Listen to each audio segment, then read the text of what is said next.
Just in time. Matt is joining while we are going live right here. Matt, you join while we're going live here. Episode 176 of the Lumber Word. How's your sound coming in, Matt? Perfect. Can you hear me? Yeah, Hold on. perfect, Yep. man. How about that? Is that better? That's good. That's good. Greg, how's your microphone, Greg? 2 turntables and a microphone, all good. Hey, let's talk a little bit. Charles and I were talking before you guys jumped on. So this week, the 23rd, things are slowing down a little bit this week, Monday and Tuesday. Charles had a good point. 8 emails today. He usually gets like 100. Definitely a little bit slower. We had a featured guest in town from our Montreal office this week, so we spent yesterday and today, or Monday and yesterday, doing that.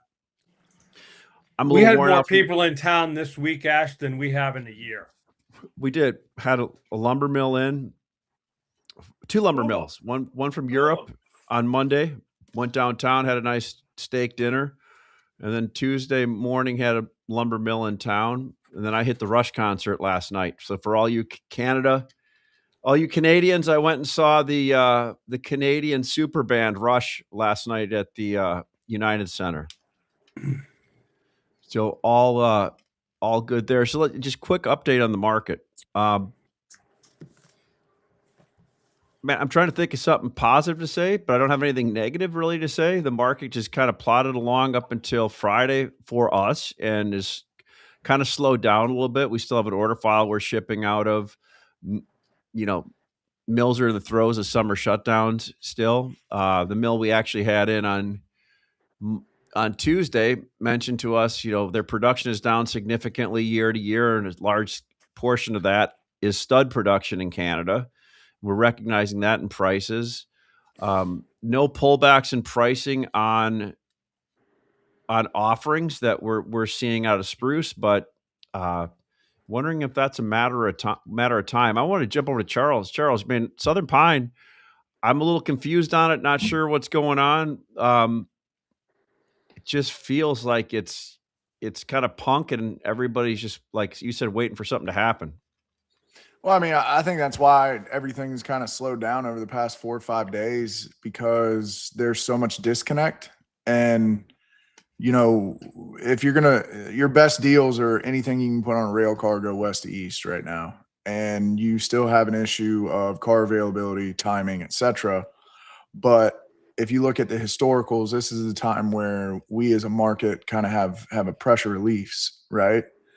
And the question is how extreme is that release going to be? How long will it last? And what does the other side look like? I mean, Greg and I talked yesterday, and there's guys that are looking for, forwards and take some risk off, but they're expecting discounts to where prices were, in the current cash market, looking forward, but there's nothing in the market from a fundamental standpoint that says it's going to stay where it's at for an extended period of time. If you buy, you put it in a warehouse, you reload it, you're adding cost, you've got a second freight. So if you're buying $100 under, by the time you use it in September, October, you're already back to today's numbers. No doubt. And Charles, I just want to add to this, like the hat on backwards and the glasses, that's a good freaking look for you, man. Appreciate but it. Greg came in and threw a forward forward on my desk with all the items and all that. Inquiry. And words, Ash. I Words. can't. I'm having a short Use your memory lapse. Use your words. And what, if I understood right, he wants to pay, below the equivalent of even September SYP futures, right? And the target numbers were probably representative of where the cash market was in early January, February, before it moved higher. So does that mean that guys just took double-handed, took orders over the last few months, and now it's coming crunch time to put them on the ground? I don't think that's from the last few months. Like I said, I think the business that's out there is stuff that was taken, late last year and early this year that never was covered, right? There wasn't a sense of urgency because of the timing on it, and then the market got away, and then it's like, okay, but now it's coming up. It's like, yeah, it's going to ship, right? Yeah, So, yeah, no doubt. And then so we'll go we, the op. I just want to maybe bring up like one thing. I mean, we got housing starts last week after the show, right? And the housing start number last week for June was a really good number. It was 1,427,000. And I mean, that's it was 19% above the May number. Permits were 1,367,000, pretty much level with what we've been doing all year. And I mean, the start number was disproportionate to multifamily. So year-to-date multifamily is up 17%.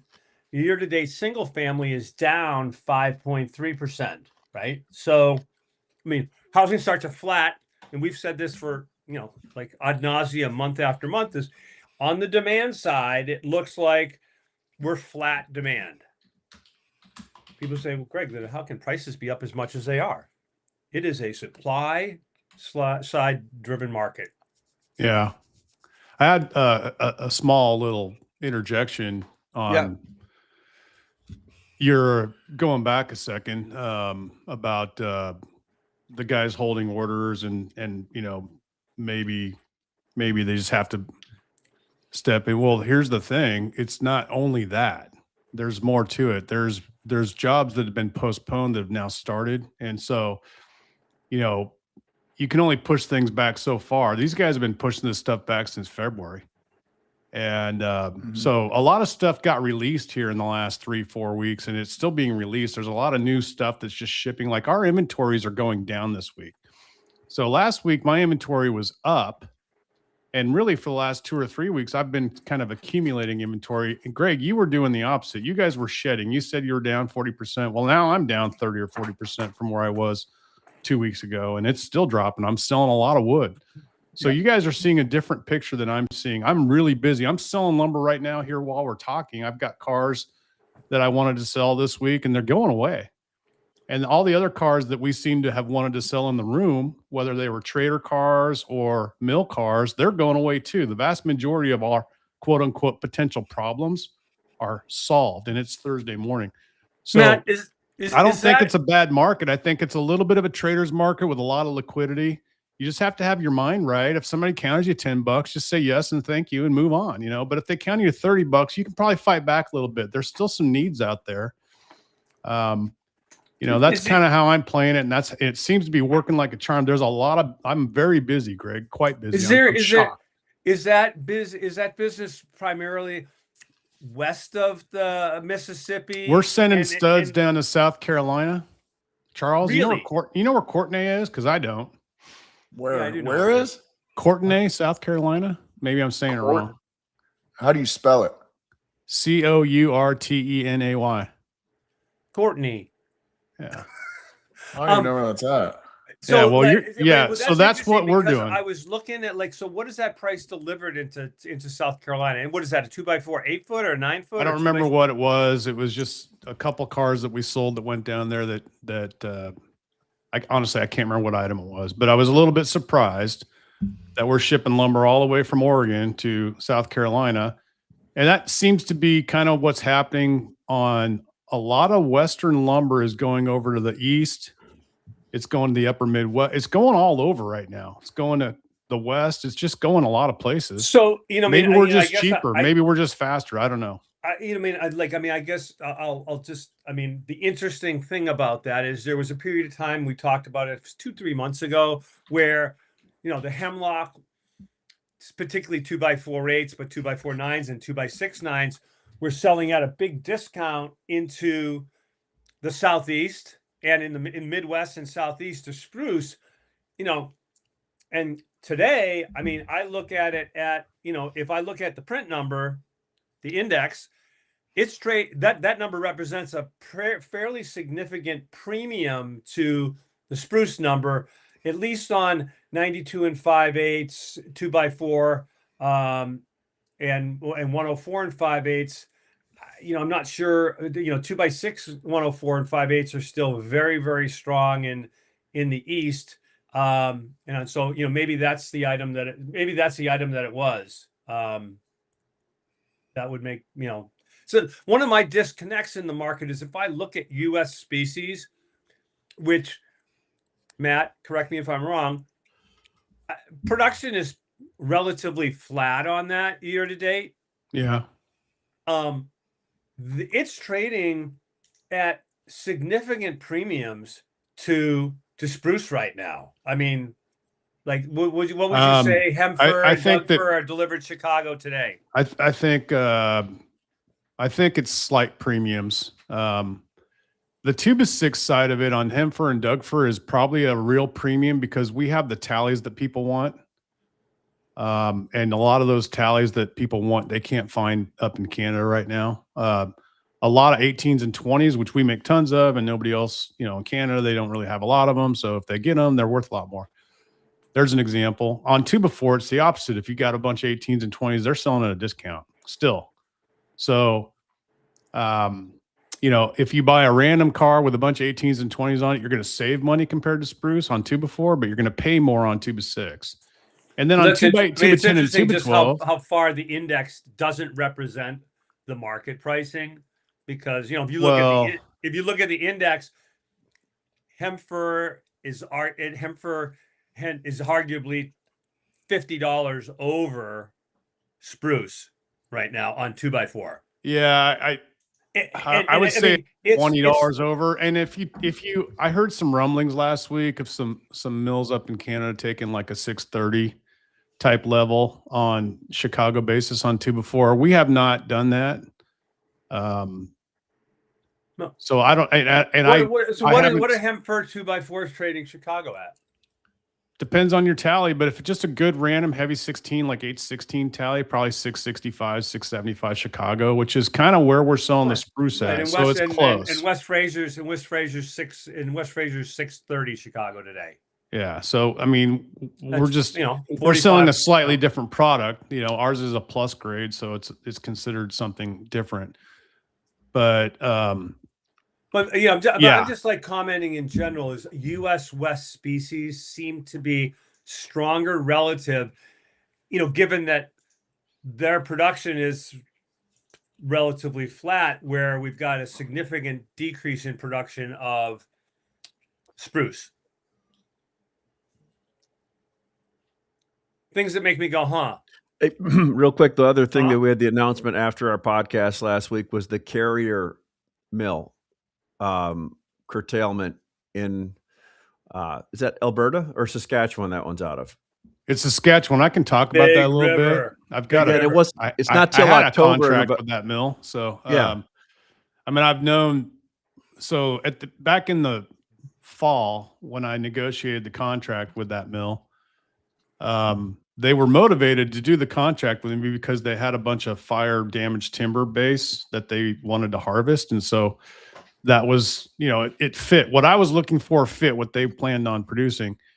And then all of that got eaten up by like the second quarter. So their production already was dropping going into the second quarter. We had to make some adjustments to the contract because they couldn't come up with the volume that I had originally agreed to. And so then, it just kept getting worse. This started back in March. So they kept coming back and going, hey, we're just not getting as much fiber. And now, not only do you not have as much fiber, but you've got all these explosive forest fires up in that area. Just economically, I don't know, because I didn't ask them specifically why they curtailed it, but I noticed that they announced it's indefinite. Well, they haven't curtailed. The sawmill is going to stop in October. Right. But they said it's indefinite. Right. So that means they may bring it back online at some point. I'm not sure. It makes nice wood. Have you ever bought like their premium 2x4 and 2x6 out of that mill? It's gorgeous. So if they can figure out a log supply situation, I think it really just comes down to logs. Logistically, it's a good mill because it's got short freights in the Midwest, and they make a lot of that fancy lumber that the upper Midwest likes to consume. So you would think it pencils out if they can get the log supply. But once again, folks, if you don't have logs, you don't have sawmills. It's really that simple. And when the mills Matt, have that's also a logs, big they're truck going to mill. run. It's a big truck, Matt. It's a big truck mill, I heard, to the Midwest, especially on premium grades, right? So, because they can actually truck out of that location because it's one of the closest Western spruce mills to the Midwest, obviously.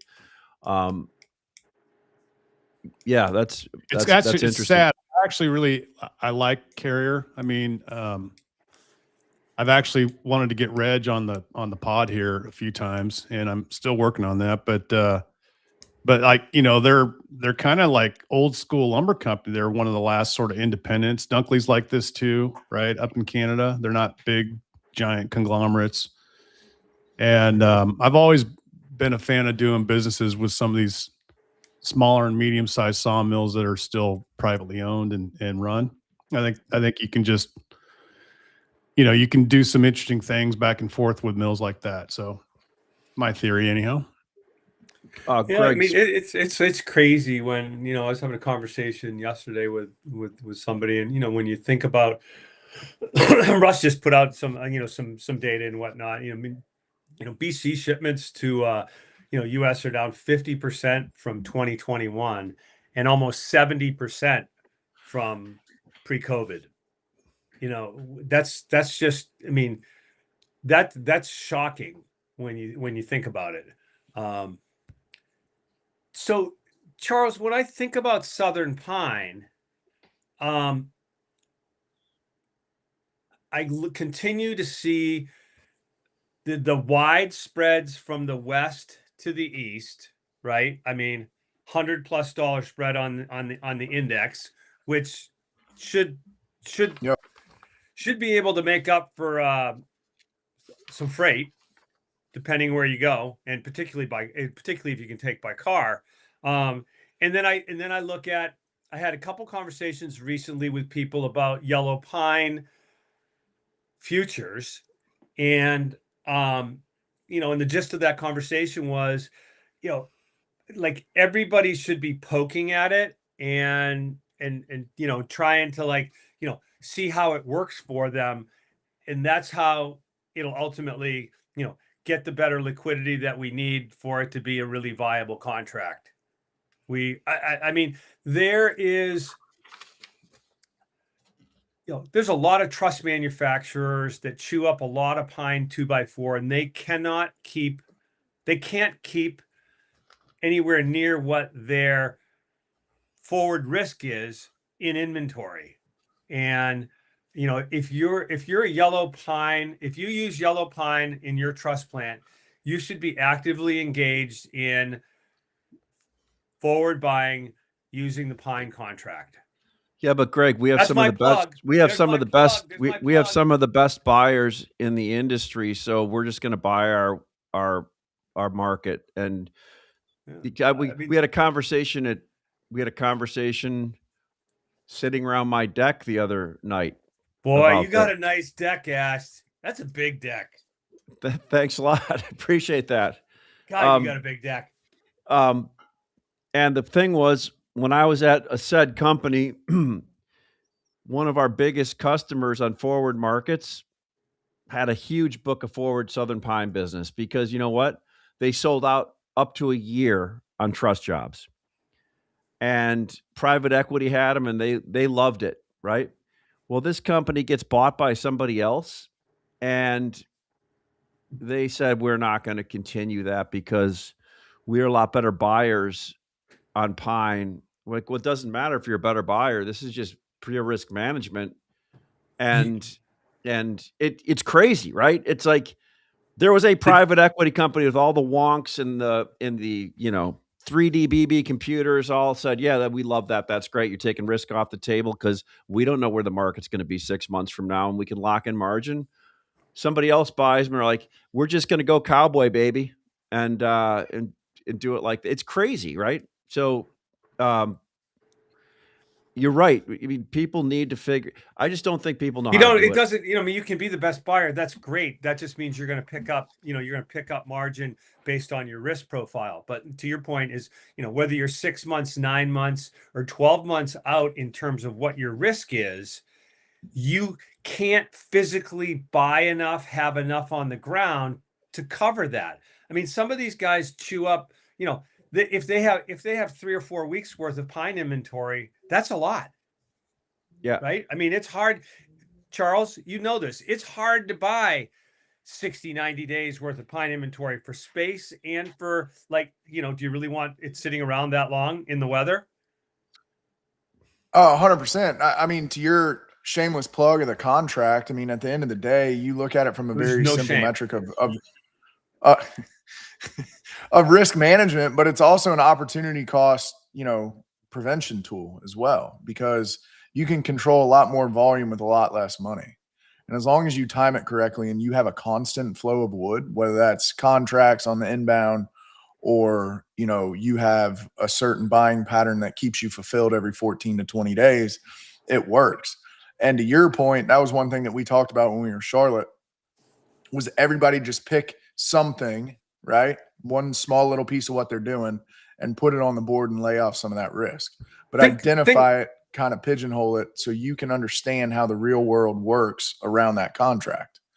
And you're right. If we do that as an industry, we should have a lot better liquidity overall. Think about let's just spitball here. November pine is 480.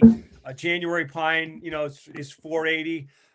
I mean, if you wanted to buy 100 contracts, you'd probably move that market up from here. Some number. What's the total open interest? But my point being is that, let me check, Matt. If you're in that business, the power it gives you is, okay, now I know what cost I should be using to price my trusses for Q4. Yeah. I know it, right? And because I have really great buyers, they're going to buy extra margin into it, right? Because they're good buyers. I'm looking, Matt. It's that easy. Hey, G-Pop, I like your name. It's not. Charles gave that to me. 175 about total open contracts. Yeah, that should be 17.5. So do you think there's too much? And Charles, do you think there's too much friction in between the ultimate somebody clicking the button and buying or selling? And sometimes I think there's too many people giving opinions. Like, you can literally just open a futures account up and know what your cost is and do some research and just pick a spot. And pick a spot. Like, Charles, do you need somebody to tell you how to buy or sell CME futures? No. So no, because I mean, to reiterate what Greg said, I mean, it gives you an opportunity to understand if you're short cash long the board, you know what your cost is going to be, right? And if the market moves in your favor, you pick up margin anyway. Yeah, the rub, I think, is the tangible and intangible. It doesn't seem real and don't understand the concept of how one hand flows into the other is really that and the 47 different opinions. You know how you figure it out? You figure it out. You click the buy or sell button. Just do it. Money.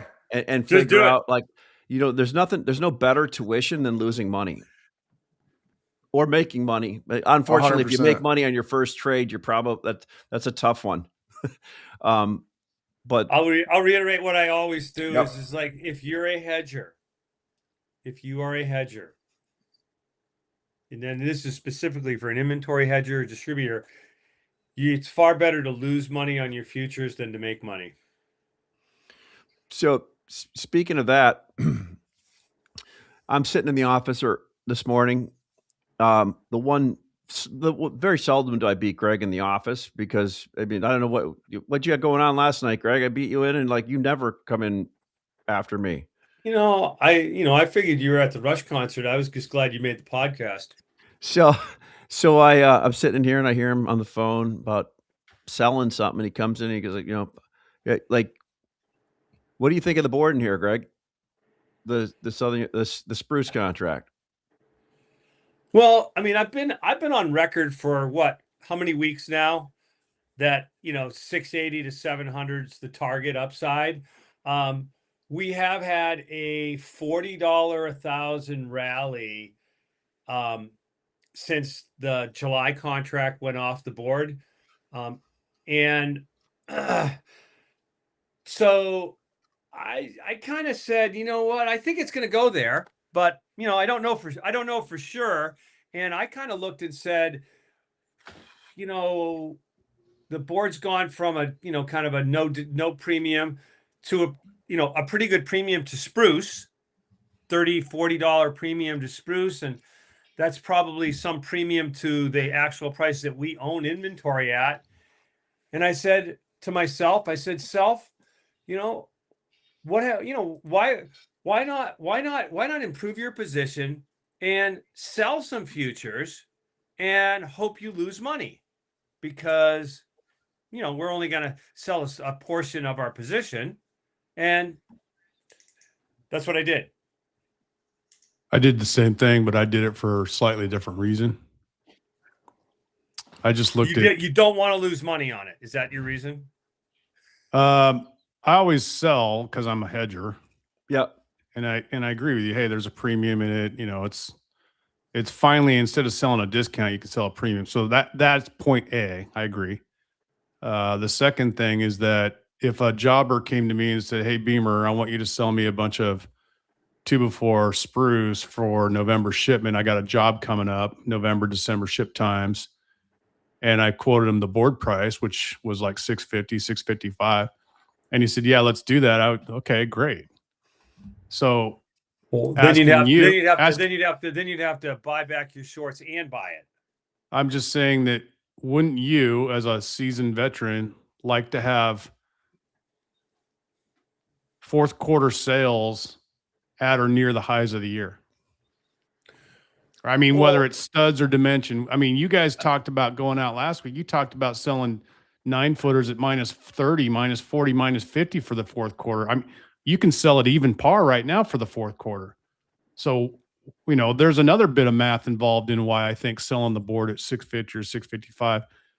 Yeah, after a big run up, yeah, go ahead and sell some. It was at 90 or 90% RS. The stochastics and the RSI was at 80. I mean, yeah, it's overbought. Go ahead and sell it. That's the time you want to sell it. You don't want to sell it when it's down at 600. But now that we've gotten up in the 650s and higher, I'm like you, Greg. I would love to lose $50,000 or $100,000 on my futures contracts in September, October. I would love that, because then I'd make way more money on my inventory in between now and then. Yeah. So. It's not difficult. I still think I think we will lose money on these shorts. I think that, I have, like I said, I have an immediate upside target of, 690 to 700, but, I'm still in this place where, I know, Matt, last year, you thought the high of the year could be as high as $800. And, yeah, what I'm seeing is, maybe demand's a little bit better than we think out there. Certainly, the pipeline's been drained of a lot of lumber. Canadian producers are still not making money at today's price. Everybody that's flipped over to Southern Yellow Pine, has done that already. So, I mean, maybe there'll be another move towards Southern Pine in the, for 2027 when people take a look at it. Right. But so, yeah, there you go. I mean, we might go to 800, but I'm thinking that we probably won't at this point. If we could hit 700, I'd be thrilled. I mean, I think it's still in the cards. You never really know what's going to happen in August and September in a given year. There's always weather. You get hurricanes, you get fire season, you get unexpected things that happen. But if you just look at, a yearly chart and graph type thing on a 30-year basis, you're probably 700 would be like your very, very best expectation for this year, and 800 just out the window. I highly doubt, without some kind of a major unexpected unknown that, none of us could plan for, it just doesn't seem like that's in the cards for this year. The general rule of what you're saying though is correct. We just have less production and about the same amount of demand as last year, maybe a little bit better. I mean, I think the demand is actually surprising some of the guys that I sell to because they keep coming in and buying more trucks and cars. And the fact that they're in all the time, buying all the time tells me, and a couple of them admitted, hey, we're busier than we expected to be. Yeah. You know, so that's been kind of a continuing statement for sure. Something else to throw in the mix is, Canadian, the CVD AD drops 10%. It's going to be somewhere in October. There's the best estimate right now. And so if you're going to pay 10% less in the several weeks leading up into that, are you going to ship more lumber or less lumber into the market? less. There you go. So, I mean, depending on when we know that final day, that could have, like a really short-term impact on things. Yeah. Yeah, don't forget the potential duty coming on hockey sticks too, going forward. That I think alcohol prices are about to just tumble. I'm shorting alcohol prices. Hey Charles, I have a question for you. You were talking about yellow pine 2x6 getting a little bit toppy. I mean, has that come to fruition? Are they wheeling and dealing on, or did they find another leg? Like what's going on with 2x6 yellow pine? No, it's coming up for air. Let's just say that there's been a pressure release. Well, that's good. We should Quite a bit, actually. So would you say that? But the He's thing smiling is, like in a the long Cheshire run, cat you over there. still Look find at it, though. So I mean, He's so Charles, I mean, 47 trucks heading to his yard right now. Oh, I don't know. Seems a little better. it's so you're saying it's squishy? I mean, is it just people are looking to move some stuff? Oh no, I mean you're getting some considerable discounts on 8 through 16, 18s and 20s. 18s and longer are still incredibly hard to source. Yeah. There was some deals done on 10s and 12s this week and a little bit late last week. 14s came off pretty heavy because 14s usually command a premium because of log yield, right? And the fact that a lot of your big truss guys that use linear saws, 14 foot is the best yield. So 14s and 4 and 6 inch are usually in pretty hot demand. But from what I'm hearing, it's that's not the case. Well, 3 or 4 weeks ago, spruce 14s 2x4 were delivering in the like middle Atlantic for less than pine, and we saw some switching over to that. This week, my sense is that's flipped back. 100%. Hey, Charles, what are 2x6, 104 and 5A Southern Pine solids now like delivered up into the Midwest? Because spruce are 800 to 850 depending upon what you're buying. Yeah, you're probably, depending on where you're talking about, Ohio, Indiana, Northern Kentucky, you're 7.25 to 750.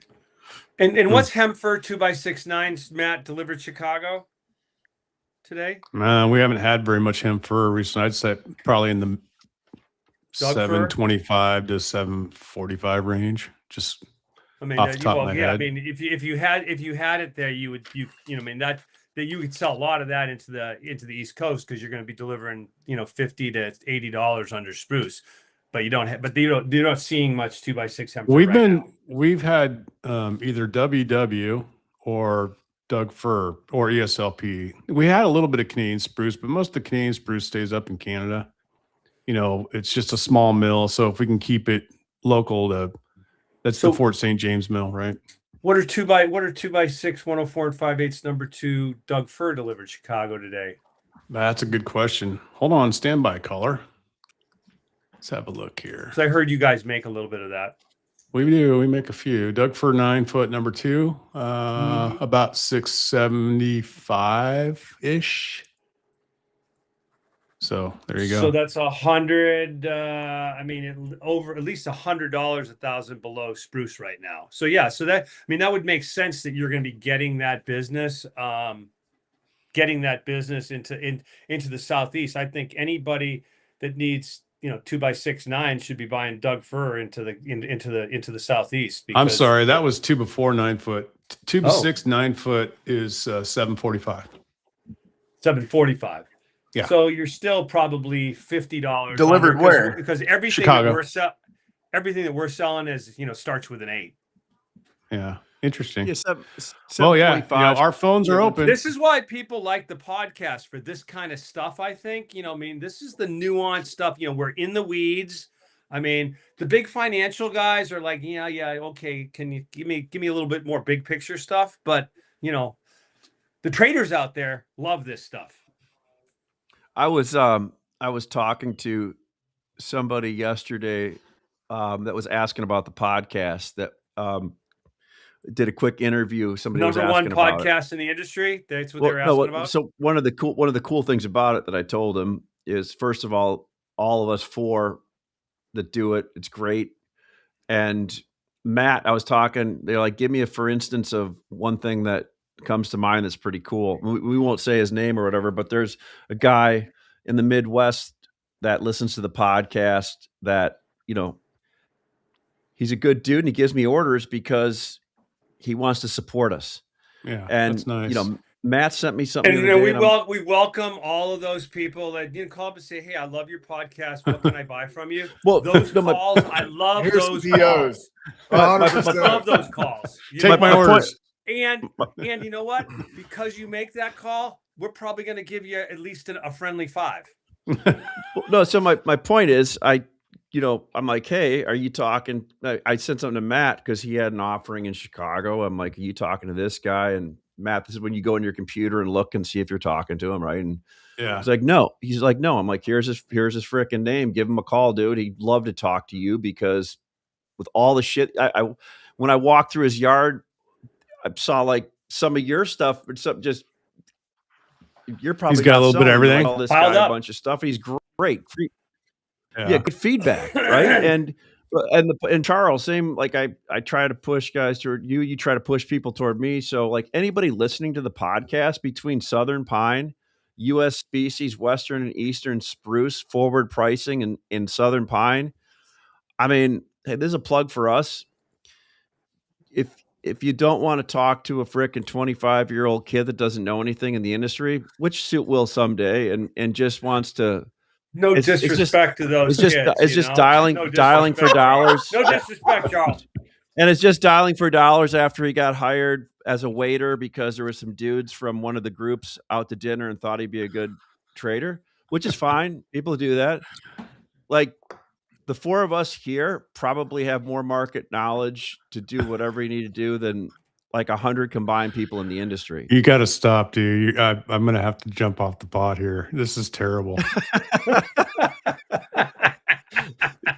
But anyway, that you was sound like Stephen A. Smith, man. You're like, I'm the best. Hey, anyhow, I do want to say one thing for the young guys. I was that young guy at one point. I remember I was 27. I started in this business, and I would call guys up and go, I don't know anything, but I'll work hard. And like, okay, keep calling. Yeah, no. I look at. I mean, I was that guy too. But you and I, Matt, like, we got a different thing. We basically had parents in the industry. Your dad, right? So. Yeah, but my dad didn't help me, dude. That's the funniest story of all time. My dad would talk like Jesus in parables. He'd talk about like old bulls and young bulls, and he would never give me actually any hard advice. He would just tell me these stupid ass stories that made no sense. And I just go, come on, I need help. He's like, well, let me tell you about the old bulls and the young bulls. I'm like, well, what are you talking about? Don't they all make Yes, sense they to you do. now, They do though? make Don't they sense all now. make sense to you After now? 32 right? years, I finally So figured it out. he did help you. Like it was just delayed. But my point.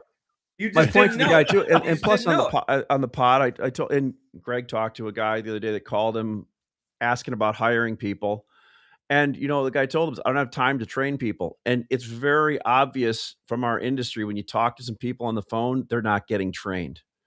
Yeah, and I mean, sometimes it's downright embarrassing because they're just trying to ring up orders, right? And I mean, the really good trading companies, they do training first, right? That's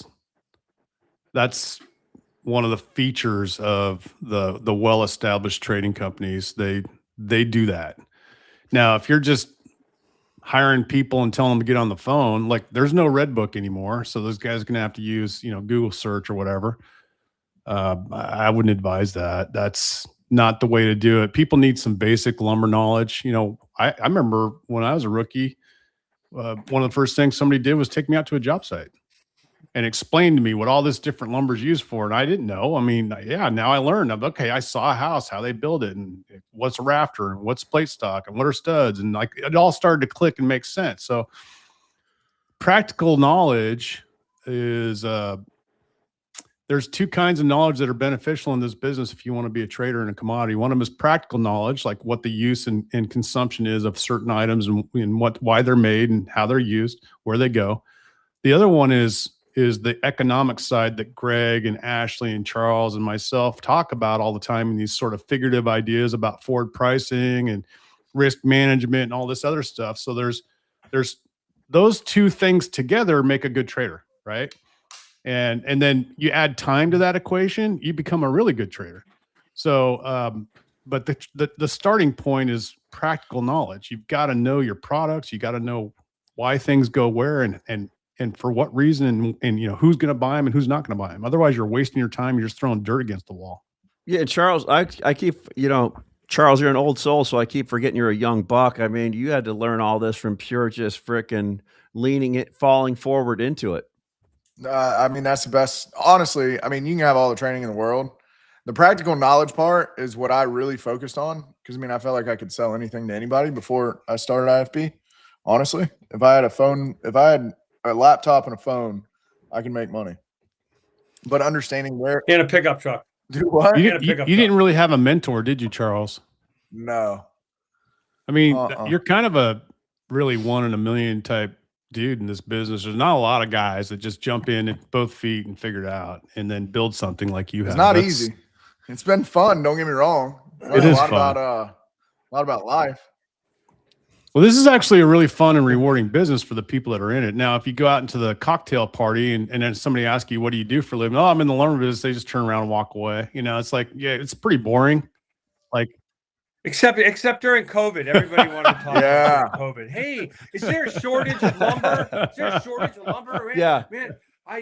Hey, or hey, I want to do something. Can you help me? This is a sleeper. There's no shortage of lumber. Everybody gets as much as they want. They just have to pay for it. And no, I'm sorry, I can't help you. I can't even help myself. But I would say Ashley's like going. So what'd you tell the guy? I go, well, he seemed like a really nice guy, but we probably wouldn't rehire him. With that said, Matt, just back to the other thing too is like I told the guy, even though you and I could be competition sometimes, but we don't care, right? Well, there's good competition and bad competition.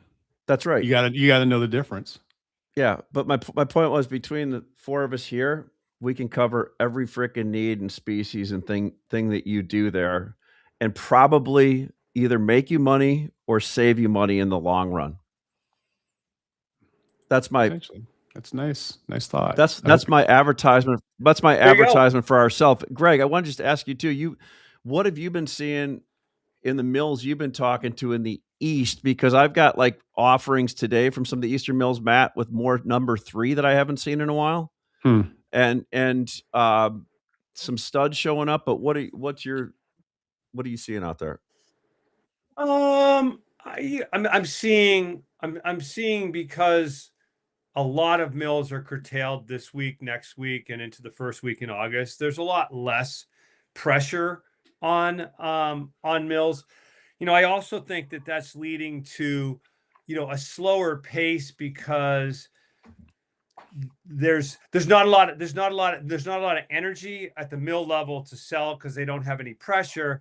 And on the same token, because there's not a lot of offerings, the customers have kind of backed up. I mean, we're picking off, the odd thing here or there that, that fills out what we need.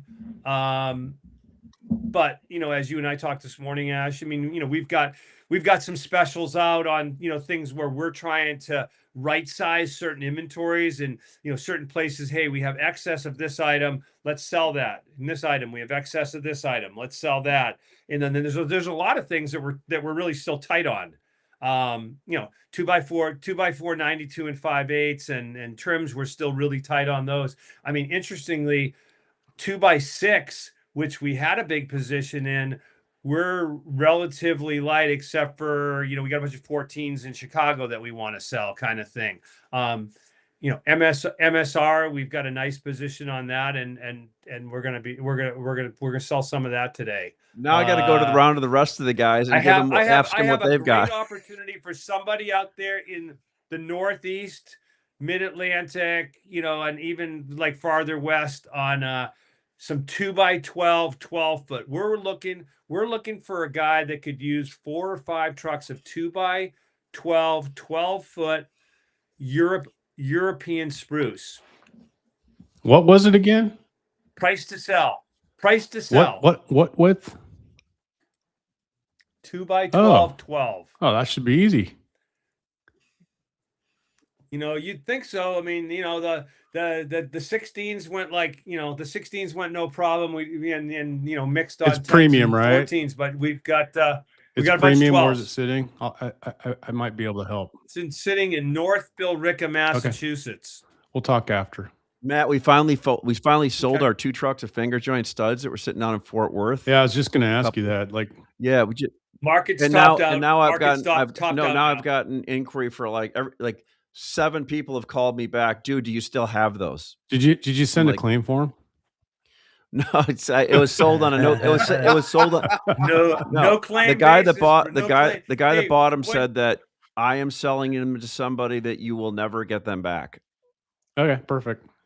So hey, Yeah. are we going to do this? We sold them $200. Are we doing this? Are we gonna shake our rattle can and talk about our little skeletons in the closet that we want to get rid of? Yeah, I mean, go for it. I started it. Yeah, let's go. The only Mitch, thing go I want to ahead. sell in volume is 2x4 14s, 2 and better spruce and 1650 spruce that I have on the ground down in Texas. I mean, somebody wants to be my buddy on that, I'll sell you 8 or 10 trucks of those. It's just the one item that I have more of than anything else. I mean, I have an unending appetite for 16s, 18s, and 20. Yep, 2x4 14s, number 2 and 1650 spruce on the ground. I'm selling them at the number 3 price. I'm shipping them on number 3 orders. So I know they're priced right. I just need more eyes on the ball. So that's the one thing. To go further, 16s, 18s, and 20s are still really hard to get, and I can't keep them in inventory for more than a week. They just get chewed up. 12s are actually surprisingly good. 8s and 10s are always a problem, but I always solve the problem by getting rid of them to a remanner or some industrial guy that just consumes them. So I don't really even think about 8s and 10s anymore. I just try not to buy them. That's kind of the trick now. Now, what's 12-foot number 3 trading at in Texas? Roughly right 600 now? delivered. Could just pick a spot. I have a few trucks of no grade stamp that I could probably sell you at. I've heard about that. I think I've lost a few orders to you, but again, I don't really care. It's just no, you haven't lost them to us yet. We haven't. All right, well, there, but I'll see if I can help to. you over the fence. But we want to. How many are you talking about? There's a couple. There's Okay, just a couple all right, no trucks problem. left. That's it. Charles, not now what a do you? And this is that thing. It's just a good time of year to kind of clean up. This the is like when I Charles used to never be has at my odds and wife's. ends. He's so efficient. This is like when I used to be at my wife's my wife's grandmother's farm, and 20 years ago, and they'd have Swap Shop on the radio, on the AM radio in the morning, where everybody was calling and telling what they had to sell. I've got a 1968 Buick LeSabre in my garage for $400. Charles, what do you got?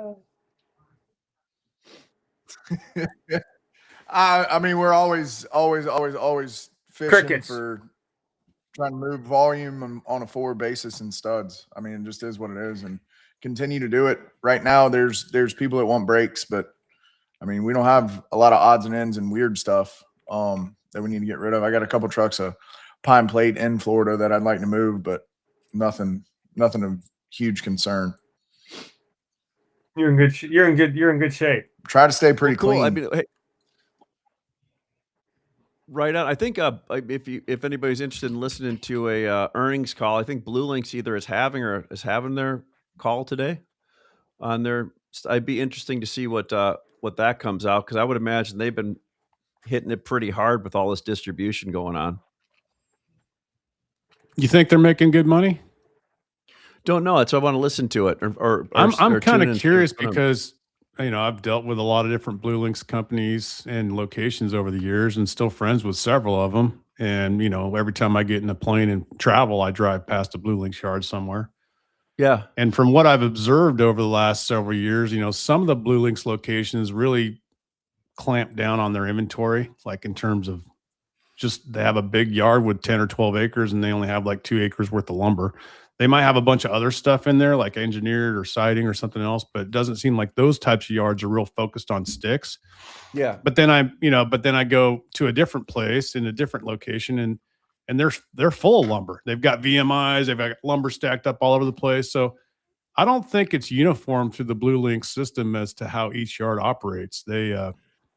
It's not like Boise Cascade or some of these other Weyerhaeuser yards where they're just carry a bunch of everything all the time, and it's uniform pretty much throughout the whole system.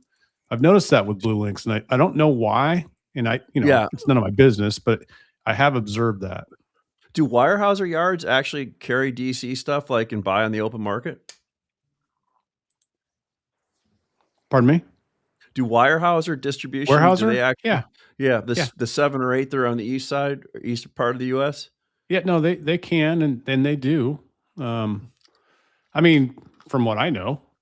Yeah. But yeah, sure. Yeah. I think a lot of those companies have also programs. I mean, one of the things that distribution has done and retail has done in the last several years is switch over to a VMI or contract model on the supply side, and sometimes it's hard to find items like premium.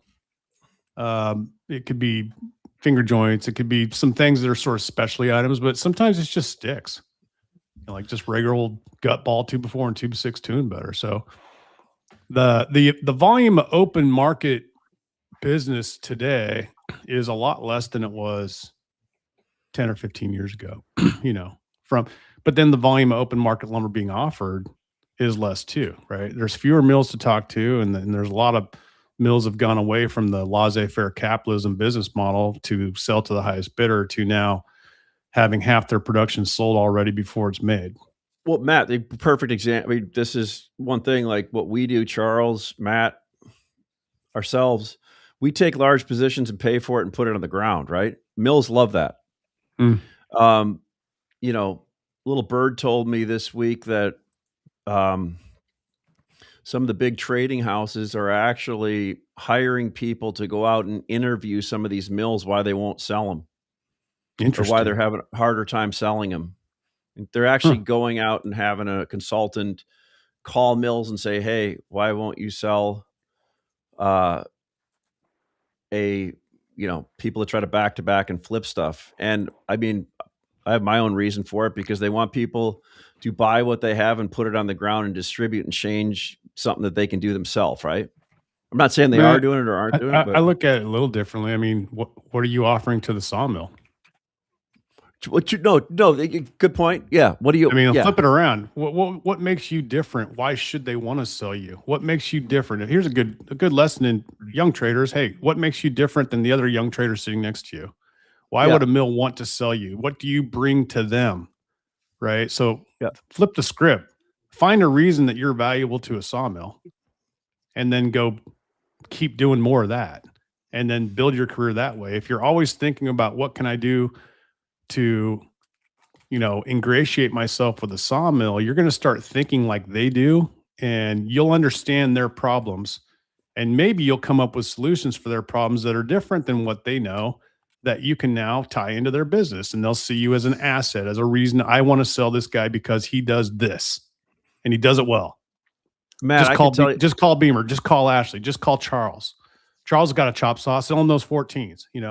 There's going to be, if you do that, I would never go to a sawmill and go, why aren't you selling me? I would go to a sawmill and go, here's why you want to sell me. This is what we have to offer you, Mr. Sawmill. We can do this, this, and this, or I can do this, this, and this. And then, make the case that way. I'm trying to think who told me. Somebody mentioned you last week to me.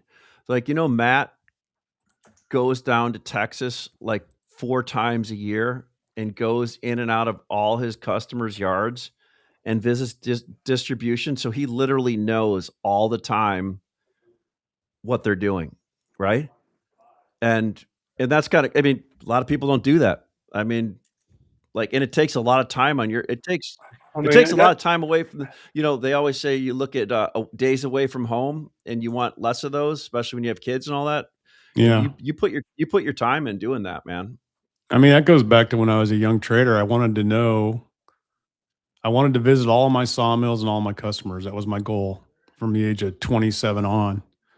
And the reason why is real simple. I just wanted to know what I was dealing with. It goes back to the practical knowledge. I wanted to know, like, hey, what are the limitations of this yard? Like, I used to have a customer in Denver. They don't exist anymore, but this guy had the smallest yard in Denver. He was in downtown Denver, right next to where they built Coors Field. And at the time, this is 30 years ago, it was a really bad part of town, industrial part of town. And he had about 1.5 acres, 2 acres maybe. So, I realized right then and there, I can't sell this guy car after car after car. He's not big like some of these other guys I was selling in Denver all the time. So the only way I could sell the guy was to put some wood on the ground and ship him trucks. And once I figured that out, he became my friend. We did a lot of business, right? Like, I stopped offering things he didn't want to buy. He couldn't buy cars. He needed trucks. So I started supplying him trucks. Well, I wouldn't have known that if I hadn't visited him. And then actually visiting and meeting the guy, I got to see what he looked like and how he acted and what the yard temperature was. And, kind of, you kind of learn what your culture is of the people you're dealing with and the companies that you're dealing with. Now, this is a different era. Today, a lot of these companies are owned by other big companies or private equity. Yeah. So they become part of a conglomerate, and a lot of those owner operator type places are gone. But yeah, it is good to know what your customer, you can find this out either from the buyer or sometimes the yard guys. There might be a shipping manager that tells you a story about this or that, or a guy that deals with the railroad locally all the time. And maybe you can help them free up some of their rail. Like our customers get pinged by the railroad. We complain about the railroad. So do they. How many times have you ever visited a customer and have them go, "Oh yeah, we can't get our cars in. The UP's just sitting on them for 7 days." They stack them up at some concentration yard, right? Oh yeah. Dude, hang on. That just hit a nerve on me. I gotta go. You get it though. Like, these are things you learn from visiting. And then, I happen to like Texas. I happen to like Colorado. I happen to like New Mexico, Arizona, all these places I've gone to over the years. Minnesota, I used to do a lot of business up in Minnesota, Wisconsin. I've driven those 2 states several times. They're beautiful. Like, Wisconsin looks like Oregon without mountains. It's gorgeous. It's a big green state with lots of dairy and a lot of water, tons of big rivers. Like, I would have known if I hadn't gotten an airplane and drove around the whole state for 5 days, but it's fun. It can be fun. It can be a drag if you want it to be, but it can also be really entertaining and interesting. You learn something about this country too, about different cultures where you visit. So I guess I need to go down to South Carolina, Charles, because I never been there, and I heard you got good barbecue. So good taxes, everything, man. Charleston, good restaurants. Yeah, It's not bad. Not bad. But don't move here. We don't want anybody to move here. All right. Hey guys, I got 1 o'clock. See ya, I gotta boys. bounce. Yep, got it. It was real. Great. As always, good to It was see great. you, boys. Thanks. All right, Love you. guys.